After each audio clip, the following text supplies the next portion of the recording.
নির্বাচনে কিন্তু আমি আজকে যেখানে থেকে দাঁড়িয়ে কথা বলছি সেটি হলো চরাজিপুর উপজেলা। চরাজিপুর উপজেলা 8ই মে উপজেলা নির্বাচন। এই উপজেলা নির্বাচনে কিন্তু উপজেলা ভাইস চেয়ারম্যান পদপ্রার্থী হিসাবে 6 জন প্রার্থী প্রতিদ্বন্দ্বিতা করছেন। আজকে আমি যে বিষয় নিয়ে আপনাদের সামনে কথা বলব সেটি হলো একজন ভাইস চেয়ারম্যান, সাবেক উপজেলা ভাইস চেয়ারম্যান, সাহেবের সাথে কথা বলবো যে এই এলাকায় আপনি 8ই মেতে যদি নির্বাচিত হন, আপনি এই রাজীবপুর উপজেলাবাসীর জন্য কি পরিকল্পনা কি করতে চাচ্ছেন আপনি? বিসমিল্লাহির রহমানির রহিম।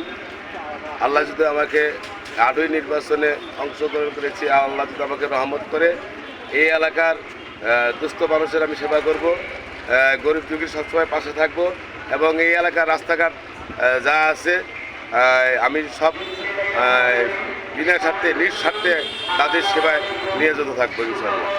উনি বলছেন যে এই নির্বাচনে যদি উপজেলা ভাইস চেয়ারম্যানের যদি শফিকুল ইসলাম যদি নির্বাচিত হন, এই এলাকায় কিন্তু রাস্তাঘাট, বাল্যবিবাহ, সন্ত্রাসমুক্ত একটি উপজেলা উপহার দিব।